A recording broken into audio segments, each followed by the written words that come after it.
ఓం మహాగణాధిపతయే నమః. ఓం గురుభ్యో నమః. ఓం శ్రీమాత్రే నమః. పరమేశ్వర స్వరూపమైనటువంటి జ్యోతిష, వాస్తు మరియు ఇతర అనేకమైనటువంటి శాస్త్రములను మనకు అందించినటువంటి మహర్షులకి నమస్కారం. హయగ్రీవ హయగ్రీవ హయగ్రీవేతి యో వదేత్ తస్య నిస్సరసేవాని జహ్నుకన్యా ప్రవాహవత్.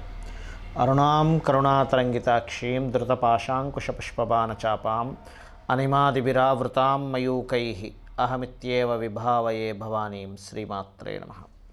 ప్రేక్షకులందరికీ కూడా లలితాంబిక అమ్మవారి యొక్క అనుగ్రహం పరిపూర్ణంగా కలగాలని మనస్ఫూర్తిగా కోరుకుంటూ ఈరోజు మనం చెప్పుకోబోయేటువంటి టాపిక్ ఏదైతే ఉందో, నేను గత 6 నెలల క్రితం ఈ సంవత్సరం రాజు బుధుడవుతున్నాడు కాబట్టి టెక్నాలజీ పరంగా బాగా అనేకమైనటువంటి అద్భుతమైన మార్పులు రాబోతున్నాయి అని చెప్పి శాస్త్రపరంగా చెప్పడం జరిగింది. దానికి తగ్గట్టుగానే మనకి ఏఐ కానీ ChatGPT కానీ ఇవన్నీ కూడా పెరుగుతూ వస్తున్నాయి. అయితే ఒక 2 నెలల క్రితం చెప్పినటువంటి ఇంకొక వీడియోలో 2027 6th మంత్ నుంచి ఈ జాబ్ రిలేటెడ్ సంబంధించిన విషయాల్లో అప్పటికల్లా ఆ సంవత్సరం కల్లా అంటే ఇక్కడ నుంచి సరిగ్గా 4 yearsలో ఎటువంటి మార్పులు రాబోతున్నాయి అంటే దానికి మనం ఎలా సిద్ధంగా ఉండాలి, మనకి మనమే ఓన్గా ఒకరి కింద జాబ్ చేయడం కాకుండా ఓన్గా ఏం చేసుకోగలం అనే దాని మీదే, ఓన్గా జాబ్ని ఎలా క్రియేట్ చేసుకోగలము, ఇంట్లో ఉండి ఎలా చేసుకోగలము, సొంతంగా మనం ఏం చేయగలం అనే దాని మీద మనం కాన్సన్ట్రేషన్ చేయాలి. బికాజ్ ఆఫ్ సాటర్న్ అంటే కర్మకారకుడు ఉద్యోగాన్ని కానీ వ్యాపారాన్ని కానీ ఇచ్చేటువంటి శని భగవానుడు నీచ పొందుతున్నాడు కాబట్టి ఈ జాగ్రత్త ఖచ్చితంగా పాటించాలి అని చెప్పి నేను చెప్పడం జరిగింది. అయితే ఇక్కడ చాలామంది ఆ వీడియోస్ చేసిన తర్వాత అడగడం జరిగింది నన్ను, సార్ మరి ఈ 4 సంవత్సరాలు మేము ఎటువంటి జాగ్రత్త తీసుకోవాలి, ఏ విషయాలు జాగ్రత్తగా ఉండాలి, ఏ దేవత ఆరాధన చేసుకుంటే మాకు ఈ 4 years ఆఫ్ జర్నీలో 2027 6th మంత్ నుంచి మీకు శని నీచ స్థానంలో ఉన్నాడు కాబట్టి అప్పటికల్లా మనం సిద్ధంగా ఉండాలి, మనమే చేసుకోవడం అని అన్నారు. ఈ 4 years ఆఫ్ జర్నీ ఉంది, ఈ జర్నీలో మేము ఎటువంటి జాగ్రత్తలు తీసుకుంటే ఎలా వెళ్తే బాగుంటుందని అడగడం జరిగింది. చాలామంది అడిగారు కాబట్టి చాలామంది అడిగిన దానికి నేను ఒక్కొక్క రాశికి ఎలాంటి నిర్ణయాలు కానీ జాగ్రత్తలు కానీ ఏ వైపు డైరెక్షన్ వెళ్తే బాగుంటుందని చెప్దామని చెప్పి డిసైడ్ అయ్యాను. కాకపోతే నేను చెప్తుంది నేనైనప్పటికీ కూడా చెప్పేస్తుంది సాక్షాత్ లలిత అమ్మవారిగా భావిస్తూ ఒక్కొక్క రాశి గురించి మనం తెలుసుకుందాం. ధనుర్లగ్నము ధనస్సు రాశి.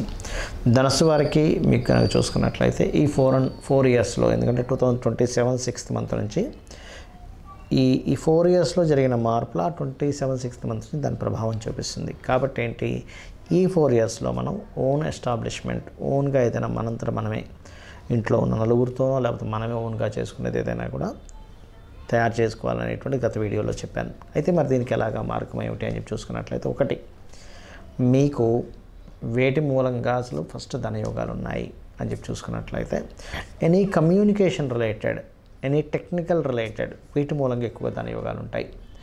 మధ్యవర్తిత్వం ఉండడము అంటే మీడియేటింగ్ రిలేటెడ్ వీటి మూలంగా ఉంటుంటాయి, గుర్తుపెట్టుకోండి. బికాజ్ ఆఫ్ మీకు ఈ Saturn 2nd and 3rd lord అయ్యాడు, అండ్ ప్రొఫెషన్ కారకుడు, కెరీర్ కారకుడు 10th లార్డ్ అయినటువంటి బుధుడు అయ్యాడు. సో బుధుడు సహజంగానే కమ్యూనికేషన్స్కి వీటికి కారకుడు అవుతాడు. అయితే ఇక్కడ ఈ లాభస్థానంలో కేతు ఉన్నాడు కాబట్టి నవంబర్ నుంచి కేతు మారుతాడు.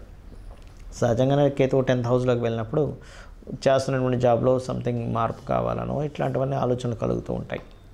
అయితే ఇక్కడ మీ సాటర్న్ ఇంకా బాగున్నాడు అనుకోండి, అప్పుడు మీరు ఆయిల్ రిలేటెడ్, ఐరన్ రిలేటెడ్ బిజినెస్లు కూడా చేయొచ్చు. అంటే మీరు ఒకవేళ ఆ బిజినెస్లు పర్టికులర్గా చేయాలి అని అనుకుంటే కనుక మీ సాటర్న్ యొక్క పొజిషన్ చూసుకోండి. శుభగ్రహాలతో ఉన్నాడా, పాపగ్రహాలతో ఉన్నాడా, లేకపోతే శుభగ్రహాలతో ఉండి కూడా ఒక్కొక్కసారి నెగిటివ్ రిజల్ట్స్ వస్తుంటాయి. బికాజ్ ఆఫ్ ఆ గ్రహం యొక్క ఆధిపత్యం అలా ఉంటుంది, అది చూసుకోండి. రెండవది, ఇక్కడ మీ యొక్క ఫైనాన్షియల్ స్ట్రెంగ్త్ పెరగాలి అంటే చేసుకోవాల్సిన పరిహార మార్గం ఏమిటి అని చెప్పి చూసుకున్నట్లయితే, మీరు పర్టికులర్గా నవగ్రహాలు ఉంటాయి, మనకి నవగ్రహ మండపాలు ఉంటాయి, నవగ్రహ మండపాల దగ్గరికి వెళ్ళి అక్కడ శుక్ర బుధ గ్రహాల దగ్గర దీపారాధన చేయండి.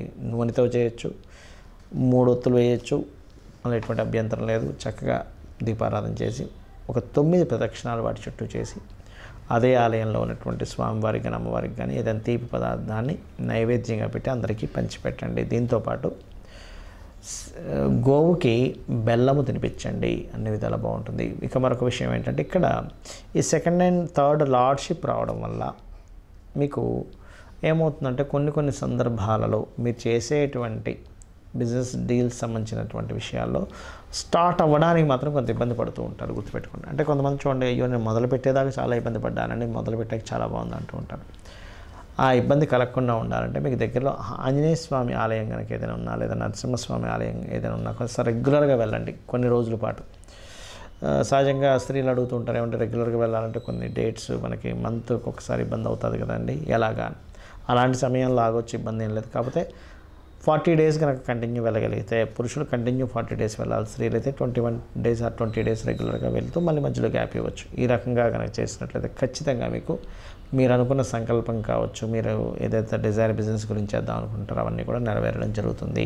ప్రధానంగా ఇక్కడ చాలామంది అడుగుతున్నది ఇంకోటి ఏంటంటే, ఎన్ని రోజులు చేయాలి ఏ రెమెడీ అయినా, ఎన్నిసార్లు చేయాలి? ఇప్పుడు నేను మీకు మీ రాశిరీత్యా ఈ ఫలానా ప్రక్రియ చేయండి అని చెప్పాను.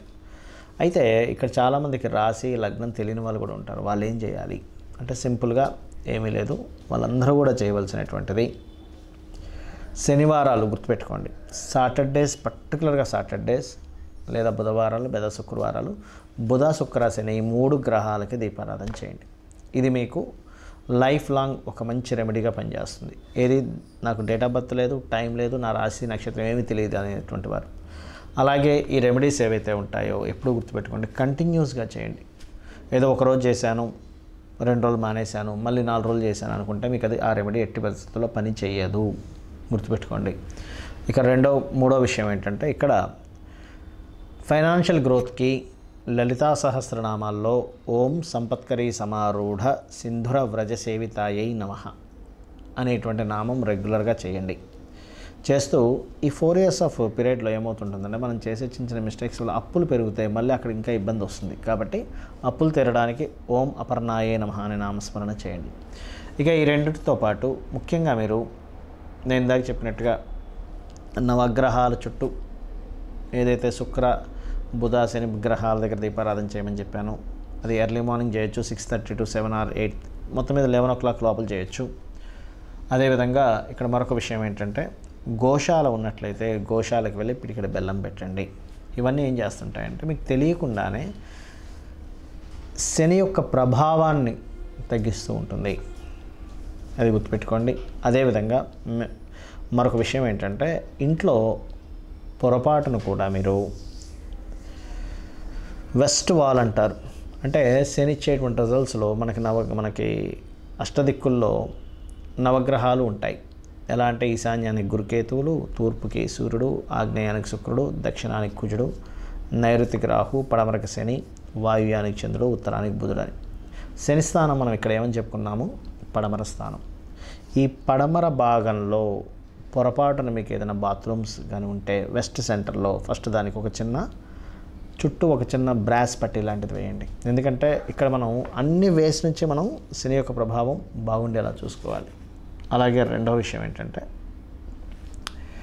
మీరు లైఫ్లో గెయిన్స్ అండ్ ప్రాఫిట్స్ బాగా రావాలి మీ లైఫ్లో. ఎందుకంటే ఈ 4 years ఆఫ్ పీరియడ్లో మీరు మీకంటూ సొంత ప్రపంచాన్ని సొంతంగా క్రియేట్ చేసుకోబోతున్నారు, మీ ఓన్ వరల్డ్, ఎవరి మీద ఆధారపడకుండా.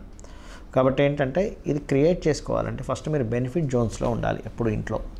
అంటే బెనిఫిట్ జోన్స్ మీరు చేసే ఎఫర్ట్స్ కంటిన్యూ అవుతూ మీరు చేసేటువంటి ఎఫర్ట్ ఏదైతే ఉంటుందో అది సక్సెస్ అయ్యే జోన్లో ఉండాలి. అందుకని మీరు ఏం చేస్తారంటే, మీ యొక్క గృహంలో నైరుతి బెడ్రూమ్ ఉంటుంది, మీ అందరికీ తెలుసు మాస్టర్ బెడ్రూమ్ అంటూ ఉంటారు. దాంట్లో వెస్ట్ వాల్ ఉంటుంది, వెస్ట్ వాల్ పడమర గోడ.